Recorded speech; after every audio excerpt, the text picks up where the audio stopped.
Dito sa amin sa Alberta mga man, camping ang isa sa inaabangan ng lahat tuwing summer. Para ma-enjoy ang klima, magbukas ng stress at makalanghap ng preskong hangin. Kasama ng mga puno at tubig sa lawa o ilog. Isa rin itong pagkakataon para magkaroon ng bonding kasama ang pamilya at mga kaibigan.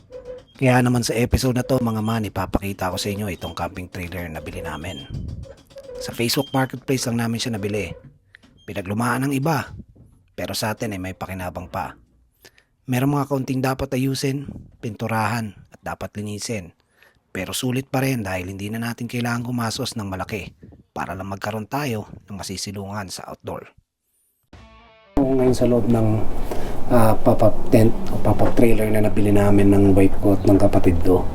So, ayun, papakita ko lang sa inyo. Ano siya, isang 1978 na Starcraft pop-up tent. Medyo luma na kasi ilang taon na siya, nasa 30 na mahigit na taon, no? Ganon. Pero makikita mo sa edad niya, hindi siya ganun kabulok eh. So na-maintain ng dating may-ari.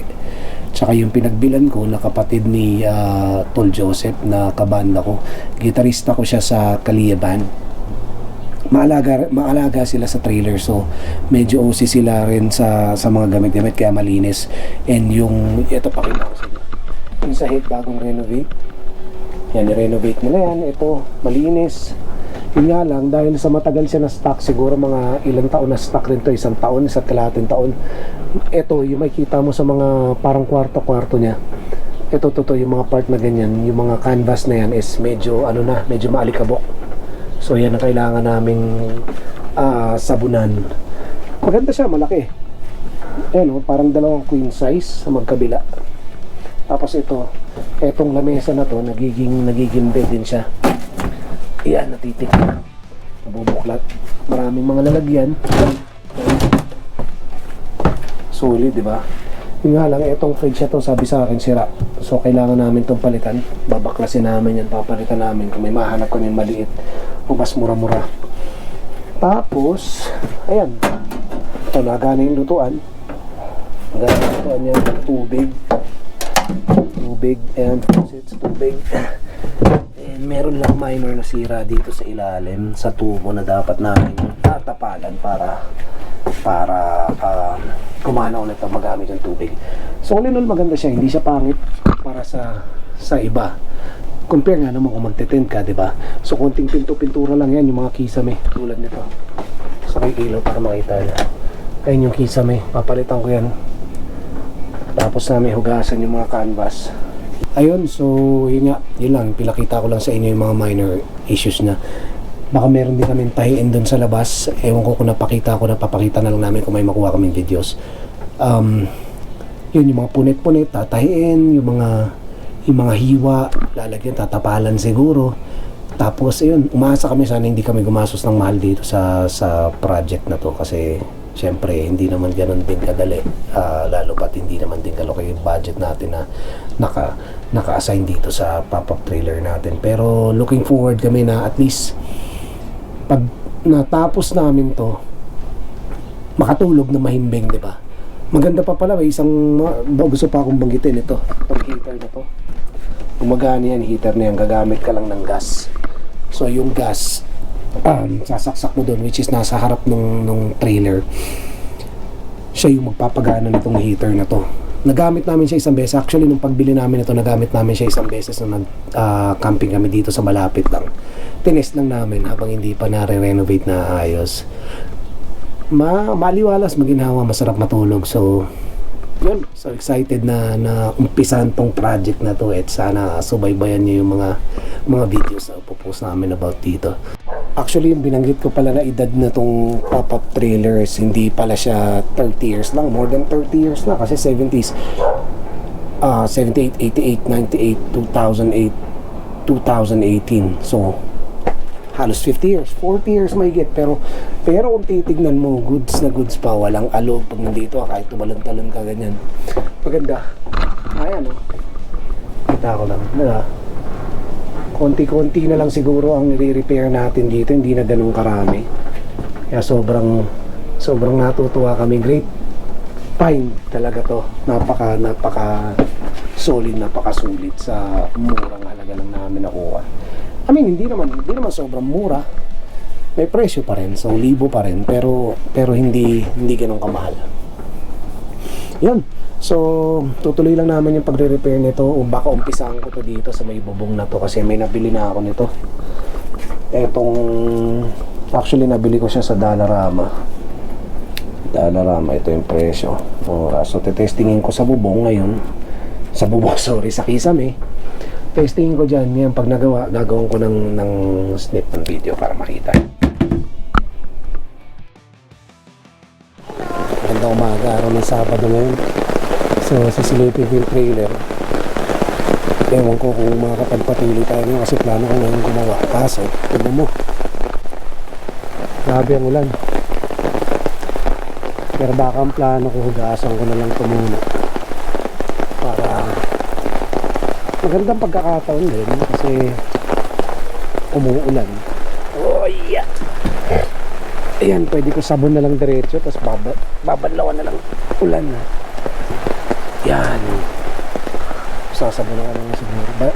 Nga pala, ito yung truck na ginagamit natin sa panghihila nito. Yung truck na bili ko ng mura lang din. Hindi naman tayo bibili mahal. Yung truck yung nabili ko mura rin, 1500 na Silverado, 2008.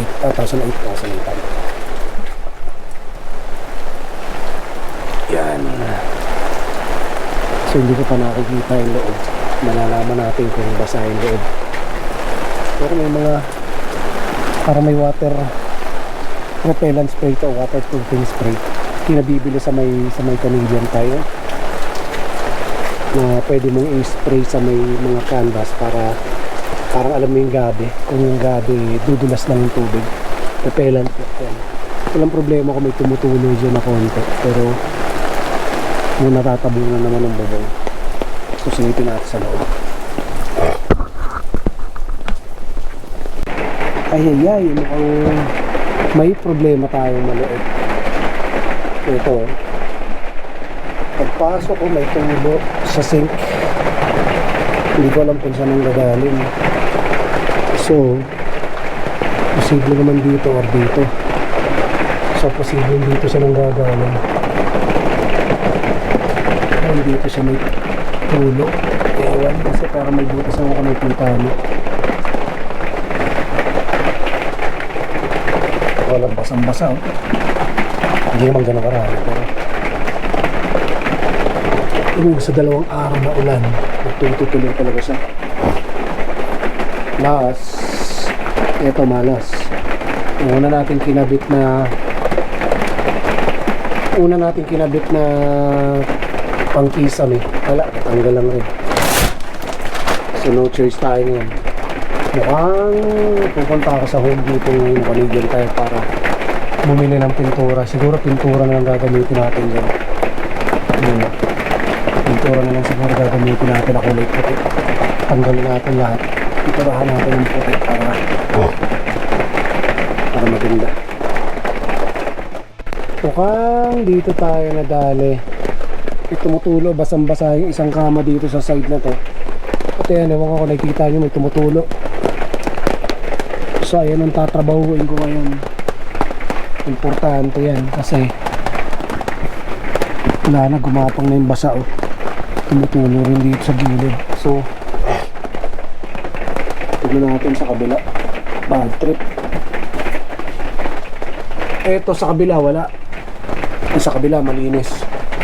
Pero yung dun side na tumutulo, dito wala, mukhang malinis dito. So ang plano kong gawin, sasabunan ko to lahat. Sabunan ko to lahat, pati dito. Ito yung importante sa kabila, hindi masyado ito basang-basa, oh. So sasabunan ko to lahat. Ayun, tumutulo pa, oh. Tapos bibilang ko ng spray na pang waterproof. Kaya nagkaroon pa tayong problema. Masayang gama, sana hindi napasok yung consume. Kailangan ko pa man din na matapos to. Siguro mga konting linis na lang gagawin natin, tsaka pintura. Kasi gagamitin na namin sa Sabado to, eh. Kasama yung mga topa sa magkakamping. Ay nako, papunta tayo sa ano, sa Canadian Tire, kaya sa may, saan ba to? Sa may Home Depot. Bumili ng pintura tsaka mga kailangan. Ngayong Sabado, wala pa tayo pasok ngayon. Kung matatrabaho natin kahit mangilan man lang, kahit man lang itong mga kisame na pumagawa natin. Bad trip. Sige, kita tayo mamaya. Yun mga yaw ba. So finally, nasa bahay na tayo. Medyo masama panahon, ang pangit na ulan. Grabe, aspar ng hangin. So ito, pakita ko pala yung mga nabili ko. Para dito sa kisame, kasi yung una natin kinabit, pakita ko Ito yung una natin kinabit. Wala, natanggal. So, ako na yan. Bumili ako, meron ako nabili, dalawang pares ng ito, sobrang sila yan. Supposedly pang ceiling siya yung design. So dapat pang ceiling siya naman sa ilaw. Yung pang ceiling dapat siya, pero gagamitin natin sa mga kisame. Ito yung with Universal Trimix. So all in all, less than $100 lang yung nabili natin. And ito para dun sa may butas sa ilalim. Ito yung pangpantay ng panghagod ng ano natin, yung sa kisame. And brush para pandikit nito o sa panghagod nito. So yun, sana maging maganda kalabasan. Kung hindi, para naman tayo ng ibang paraan para natin mapapaganda itong kisame. Okay, so panoorin na. Tignan natin kung maganda kalalabasan nito.